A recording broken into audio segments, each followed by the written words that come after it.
మత్స్యకారులు గంగమ్మ తల్లిని నమ్ముకుని ప్రాణాలు పణంగా పెట్టి వేట ఆధారంగా జీవిస్తున్నారు. అయితే సముద్రంలో కొన్ని సంస్థలు గ్యాస్ ఆయిల్ నిక్షేపాలు బయటకు తీస్తున్నాయి. దీనివల్ల మొత్తం మత్స్య సంపద చనిపోతుందని ఇప్పటికే కాకినాడ సిటీకి సంబంధించి మత్స్యకారులు ఆందోళన చేశారు. అధికార పార్టీకి చెందిన ఎమ్మెల్యే చంద్రశేఖర్ రెడ్డి వారికి మద్దతు పలికారు. మా డిమాండ్ పరిష్కరించే వరకు ఉద్యమం చేస్తామని హెచ్చరిస్తున్న మత్స్యకార ప్రతినిధులతో మా ప్రతినిధి Nandini face to face. Gangamma తల్లిని నమ్ముకొని ఉన్న గంగపుత్రులు ఈ రోజు రోడ్డెక్కారు. గత 4 రోజులుగా తమ సమస్యను పరిష్కరించాలి. ఏదైతే సముద్రంలో గ్యాస్ నిక్షేపాల కోసం సీసీమిక్ సర్వే అయితే నిర్వహిస్తుంది ఓఎన్జీసీ రిలయన్స్.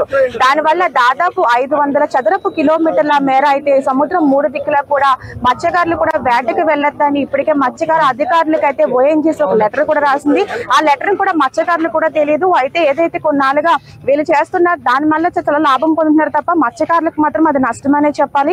ప్రస్తుతం ఈ రోజు అయితే ఉప్పలంక కాకినాడ రూరల్ సంబంధించి ఉప్పలంక మత్స్యకారులంతా కూడా భారీ ర్యాలీ నిర్వహించి కాకినాడ కలెక్టరేట్ కి అయితే వెళ్లి అక్కడ కలెక్టర్ కి వినతి ఇచ్చే ఆలోచన అయితే ఉన్నారు. ప్రస్తుతం కొంతమంది మత్స్యకారులు ఉన్నారు. సర్పంచ్ ఉన్నారు. ముందు సర్పంచ్ తో మాట్లాడదాం. సార్ చెప్పండి, ఇప్పటికే రిలయన్స్ ఓఎన్జీసీ చేస్తున్న ఏదైతే ఈ చమురు నిక్షేపాలకు సంబంధించి చదరపు 500 చదరపు ఈ 3 దిక్కుల కూడా ఎక్కడ కూడా మత్స్యకారులు వేటను చేయొద్దని చెప్పేసి మత్స్యకారుల అధికారులు కూడా లేఖనైతే రాశారు. కానీ లేఖ విషయం కూడా మీకు తెలియదు. దీనివల్ల మీరు ఎంతో నష్టపోతున్నారు. అంటే పక్క జిల్లాలకు ఇచ్చి మీ జిల్లాకి ఇవ్వకపోవడానికి కారణం ఏంటి?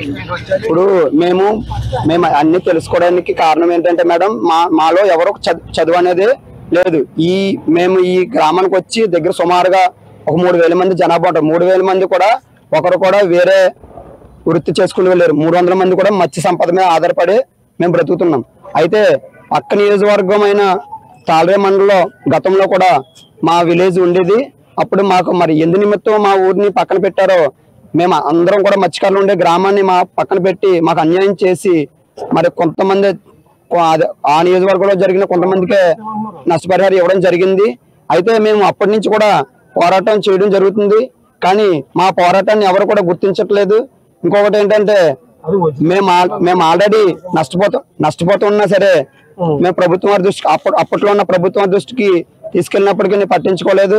మా ఉద్యోగాన్ని మేము ఎలా కొనసాగుతుండగా ద్వారపూడి చంద్రశేఖర్ రెడ్డి గారు కానీ మా కొరసాల కన్నబాబు గారు కానీ తెలియచేయడంతో వాళ్ళు కూడా స్పందించి మేము కూడా మీకు అండగా నిలుస్తాము, మీకు న్యాయం జరిగే వరకు పోరాడతామని చెప్పేసి వాళ్ళు కూడా హామీ ఇచ్చారు. అందువల్ల మేము ఈ రోజున మా పోరాటం ఇంకా ఉధృతం చేసి మాకు న్యాయం జరిగే వరకు పోరాటం చేస్తాము. వేటకెళ్తే ఈ రోజు మాకు 100 రూపాయలు దొరకలేని పరిస్థితి. ఈ రిగ్గుల వల్ల మత్స్య సంపద అనేది కోల్పోయాము. మేము వలలు కూడా చాలా పాడైపోతున్నాయి. మేము ఆ చుట్టుపక్కల ఏరియాలో వేటాడడానికి లేదు. ఆ ఏరియాలోనే మాకు చేపలు పడేవి గతంలో. ఇప్పుడు ఆ చేపలు అనేది మేము వేటాడడానికి లేకపోవడం వల్ల మేము ఇప్పుడు ఆ నష్టపరిహారాన్ని ఎవరైతే నష్టపోయామో వాళ్ళ వల్ల మాకు నష్టపరిహారాన్ని ఇప్పించమని కోరుచున్నాము. ఇప్పుడు ఈ ఓఎన్జీసీ రిలయన్స్ నిక్షేపాలకు సంబంధించి వాళ్ళు చేస్తున్న కార్యకలాపాలు ఏవైతే ఉన్నాయో వాటి నుంచి మీరు చాలా వరకు నష్టపోతున్నారు. అంటే ఎన్ని సంవత్సరాల నుంచి ఇది జరుగుతుంది? మీకు అసలు ఒక్కసారైనా నష్టపరిహారం ఇచ్చారా? సుమారు 10 సంవత్సరాల పైనుంచే ఇది మేము ఈ పోరాటం చేస్తున్నాం. అయినప్పటికీ నష్టపరిహారం కాదు కదా, మేము ఎంక్వైరీలు చేస్తున్నాం, సర్వేలు పెడుతున్నాం అంటున్నారు. కానీ ఎవరో సర్వే చేయలేదు, ఎంక్వైరీ చేయలేదు. ఏదో పబ్బం గడుపుకోవడానికి మేము వెళ్ళినప్పుడల్లా ఏదో చెప్తూనే ఉన్నారు. మేము కలెక్టర్ ఆఫీసుల చుట్టూ తిరిగాము, మేము వేటలు మానేసుకున్నాము, అన్ని నష్టపరిహారం చెల్లిస్తామని చెప్పినప్పటికీ ఏ నష్టపరిహారం ఎప్పుడు కూడా చెల్లించలేదు. అలాగే ప్రభుత్వ వారు మాకు బ్యాంక్ పీరియడ్లో మేము 2 నెలలు వేట నిషేధం సమయం ఉంది. ఆ సమయంలో మేము వేట నిషేధం చేస్తే సముద్రంలోకి వేటకి వెళ్ళకపోతే మాకు 2 నెలలకు కలిపి 10,000 రూపాయలు ఇస్తారు. ఆ 10,000 రూపాయలు కూడా ఎటువంటి పరిస్థితుల్లో చాలని విషయం. రైతులకు అయితే రైతుల కన్నా మేము ప్రాణాలు తెగించి సముద్రం వేటకి వెళ్తాము. అయినప్పటికీ మమ్మల్ని మత్స్యకారులను గుర్తించట్లేదు. ఈ 10,000 కూడా ఎటువంటి పరిస్థితుల్లో సరిపోతాయి. రైతుల మాదిరిగానే విత్తనాలకు ఎలా సబ్సిడీ ఇస్తున్నారు, మా పొలాలకి ఇంజిన్లకి ఆయిల్ కూడా సబ్సిడీ కూడా పెంచాలని కోరుకుంటూ ఈ మనమని ప్రభుత్వాన్ని అందచేయాలని కోరుచున్నాం. మేడం, గత 10-12 సంవత్సరాలుగా ఇదే పోరాటం చేస్తున్నామండి. అయితే మా తాళరేవు నియోజకవర్గం ఎక్కడో కోటిపల్లి ఉన్న వాళ్ళకి కూడా దగ్గరికి 5 లక్షలు 6 లక్షల వరకు ఉపాధి ఇచ్చారు. అప్పటి నుంచి కూడా మేము పోరాటం చేస్తూనే ఉన్నాం. ఈ ఎమ్మెల్యే దగ్గరికి వెళ్తున్నాం, కలెక్టర్ దగ్గరికి వెళ్తున్నాం, అన్ని విషయాల దగ్గరికి వెళ్తున్నాం కూడా. మేము ఈ చుట్టుపక్కల రిగ్గిపడిన తర్వాత ఏమవుతుందంటే కనీసం నెలకు వచ్చేటప్పుడు ఒక మనిషికి వచ్చి 15,000 20,000 సంపాదన వచ్చేది గతంలో. దీనివల్ల ఏమవుతుందంటే కనీసం ₹1000 ఇప్పుడు ఏదైతే యూ కొత్తపల్లి మండలంలోని అరబిందో సంస్థ సంబంధించి ఏవైతే లోపల సముద్రంలో పైపులు వదలడం వల్ల దాంట్లో వ్యర్థాలన్నీ కూడా వదలడం వల్ల మత్స్య సంపద అంతా కూడా చనిపోతుంది. మొన్నటి వరకు కూడా అక్కడ మత్స్యకారులు కూడా ఆందోళన చేశారు. అంటే ఏదైనా సరే మత్స్యకారులు ఇక్కడ నష్టపోతున్నారు. ఈ సమస్యను మళ్ళీ పునరావృతం కాకుండా ఏ విధంగా ముందుకు వెళ్తారు? ఆ ఫ్యాక్టరీ వల్ల నష్టపరిహారం జరుగుతుందని మేము 8 నెలల బయట నుంచి తిరగడం జరుగుతుందండి. పలాస కూడా మత్స్యశాఖ మినిస్టర్ గారిని కనిపించాం. వారం పలాస మినిస్టర్ గారు కలెక్టర్ ఆఫీస్కి వస్తే కలెక్టర్ ఆఫీస్ కూడా వెళ్తున్నాం. ఎక్కడికి ఎవరు వచ్చినా ఏ అధికారి వచ్చినా వెళ్ళడం జరుగుతుందని 8 నెలల నుంచి.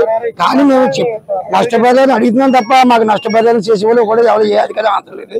మాకు ఈ నష్టపరిహారం ఇప్పించవలసిందిగా కోరుతుంది. ఇప్పుడు కొన్ని వేల కోట్లు మేము ఏదైతే ఓఎన్జీసీ కావచ్చు, రిలయన్స్ కావచ్చు లాభపడుతుంది. కానీ మీకు మహా అయితే మీకున్న జిల్లాలో మత్స్యకారుల సమస్యను తీర్చాలంటే 250 కోట్ల వరకు సరిపోతుంది. కానీ ఎందుకు ముందుకు రావట్లేదు? ఇప్పుడు 250 కోట్లు ఎవరు ఇచ్చినా ఏమి ఇచ్చినా గవర్నమెంట్ కాదు కదమ్మా, చేసే మేనేజ్మెంటే కదా. వాళ్ళు ఇస్తారు, వీళ్ళ చేతుల మీద మాకు ఇస్తారు.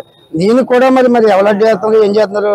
మా ఉప్పలంక గ్రామాన్ని నిర్వీర్యం చేశారు. ముందు తాళరేమండలో దాంట్లో ఉండి అది ఆ తాళరేమండలో ఉన్నా సరే మాకు చేయకుండా ఉన్న తాళరేవు చల్లంగా ఉంటుంది దాకా చేసే తప్ప మా ఉప్పలంగా ఆఫీసర్ మా ఉప్పలంగా చేయడం దాకా మాకు నష్టపరిహారం కావాలని కోవచ్చు. ఈ రోజు మొత్తం ఎంతమంది వెళ్తున్నారు మత్స్యకారులు? ఈ రోజు 1000 మంది పైన ఉన్నామండి. ఈ ఉప్పలంక గ్రామంలో 3000 జనాభా ఉన్నాం. ఇది ఏదైతే ఓఎన్జీసీ రిలయన్స్ సంస్థ వల్ల మేము చాలా నష్టపోతున్నాము, గంగమ్మ పుత్రుని మేము నమ్ముకొని ఉన్నాము. ఈ రోజు రోడ్డెక్కిన పరిస్థితి అయితే వచ్చింది. అధికార పార్టీ నేతలంతా కూడా మాకు సపోర్ట్ చేస్తున్నారు.